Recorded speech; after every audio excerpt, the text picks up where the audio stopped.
Hello everyone, welcome back to my YouTube channel student. आज की video regarding Punjab university students के लिए हैं, स्पेशली उन स्टूडेंट्स के लिए हैं जिनको environment study that means EVS के एग्ज़ाम के बारे में जो भी डाउट है वो इस वीडियो में मैं क्लियर करने जा रही हूँ। सो उससे पहले आप चैनल को ज़रूर लाइक, सब्सक्राइब और कमेंट करना।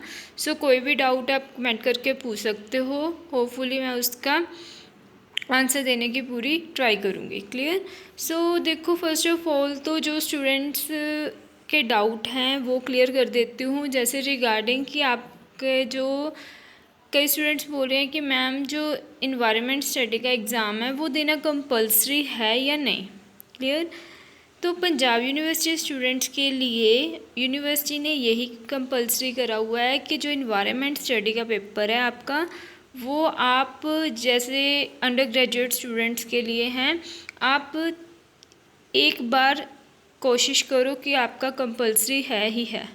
अगर आप नहीं देते तो इसके विदाउट आपकी जो है डिग्री आपको नहीं मिलेगी। क्लियर।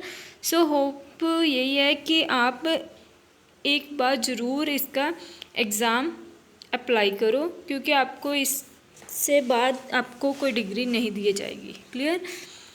सो जो ये एग्ज़ाम होता है, इन्वायरमेंट स्टडी का एग्ज़ाम होता है, वो आपका इवन सेम में ही होता है।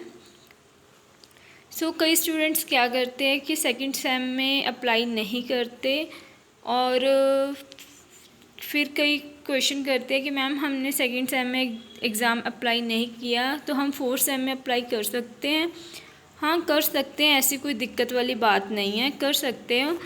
बट कोशिश यही रखो कि अगर कोई भी स्टूडेंट है पंजाब यूनिवर्सिटी का, आगे से वो जब भी कोई एडमिशन लेता है तो सेकंड सेम में ही अप्लाई कर ले। इससे क्या होगा आपका कि सेकंड सेम में अगर आप क्लियर कर लेते हो तो आपको कोई बाद में कोई दिक्कत वाली बात नहीं है। क्लियर। अगर कोई स्टूडेंट्स को कई बार कई एग्ज़ाम के पॉइंट ऑफ व्यू से कोई दिक्कत आ जाती है, जिससे कारण उनका कोई सिचुएशन ही ऐसी आ जाती है, कोई होम सिचुएशन ऐसे आ जाती है कि उनका इन्वायरमेंट स्टडी का जो एग्ज़ाम है वो क्लियर नहीं हो पाता। क्लियर। सो इससे क्या होगा, अगर आपने सेकंड सेम में अप्लाई करा होगा तो आप फोर्थ सेम में उसको दोबारा दे सकते हो। क्लियर। अगर आप सेकंड सेम में अप्लाई नहीं करोगे फिर आपको फोर्थ सेम में दिक्कत आएगी। फोर्थ सेम में भी आप कर सकते हो अप्लाई, ऐसी कोई बात नहीं है। क्लियर। सो ये तो थी कि जिन स्टूडेंट को ये डाउट है कि मैम हमने सेकंड सेम में अप्लाई नहीं करा था तो फोर्थ सेम में हम अप्लाई करके दे सकते थे, तो अप्लाई करके दे सकते थे। क्लियर। क्योंकि आपको 3 इयर्स में एक बार देना कंपलसरी है, चाहे वो आप सेकंड सेम में दो, चाहे आप फोर्थ सेम में दो, चाहे आप सिक्स सेम में दो। क्लियर। क्योंकि ये जो इन्वायरमेंट स्टडी का एग्ज़ाम है ये इवन सेम में ही कंडक्ट होता है। नेक्स्ट है जो स्टूडेंट्स का क्वेश्चन कि मैम इसका जो एग्ज़ाम है फॉर रेगुलर स्टूडेंट्स के लिए और प्राइवेट स्टूडेंट्स के लिए कितने मार्क्स का आएगा। अगर मैं बात करूँ तो रेगुलर स्टूडेंट्स के लिए तो उनका दोनों रेगुलर और प्राइवेट स्टूडेंट दोनों का 100 मार्क्स का ही एग्ज़ाम होता है। बट उनका क्या होता है, जो रेगुलर स्टूडेंट्स होते हैं उनका प्रैक्टिकल भी होता है, प्रैक्टिकल मार्क्स इंक्लूड होते हैं, उनकी असेसमेंट इंक्लूड होती है और थ्योरी उनके ज्वाइन होके मार्क्स जो है 100 मार्क्स बनते हैं। बट फॉर प्राइवेट स्टूडेंट्स के लिए क्या होता है, उनका 100 मार्क्स का ओवरऑल होता है एग्ज़ाम। अगर कोई असेसमेंट होती है तो वो यूनिवर्सिटी अपनी ओर से लगा देती है। क्लियर। सो ये भी डाउट आपका होपफुली क्लियर होगा। और कई स्टूडेंट्स के क्वेश्चन थे कि मैम जो एग्ज़ाम है वो ऑब्जेक्टिव टाइप आएगा या सब्जेक्टिव टाइप आएगा।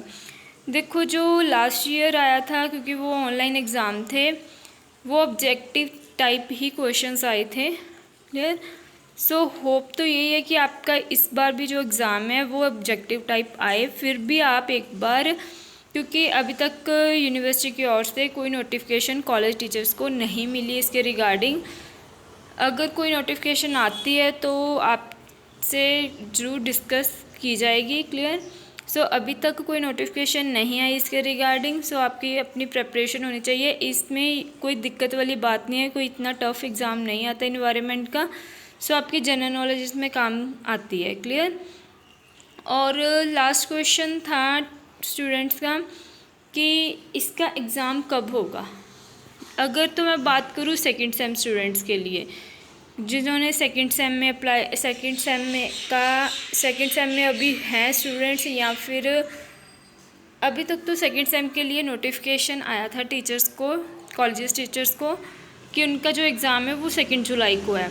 बट अगर कई स्टूडेंट्स 4th सेम में या 6th सेम में अप्लाई कर रहे हैं तो आप एक बार अपने कंसर्न टीचर्स को ज़रूर पूछ लेना कि आपका एग्ज़ाम कब है, क्योंकि आप इसके डाउट में मत रहना, क्योंकि सेकंड सेम वालों की ये है कि आपका 2 जुलाई को होगा। क्लियर? सो आप अपनी प्रिपरेशन रखो। तो ये तो आपको क्लियर है कि आपके mode of examination offline mode में ही है फ़िलहाल। क्लियर?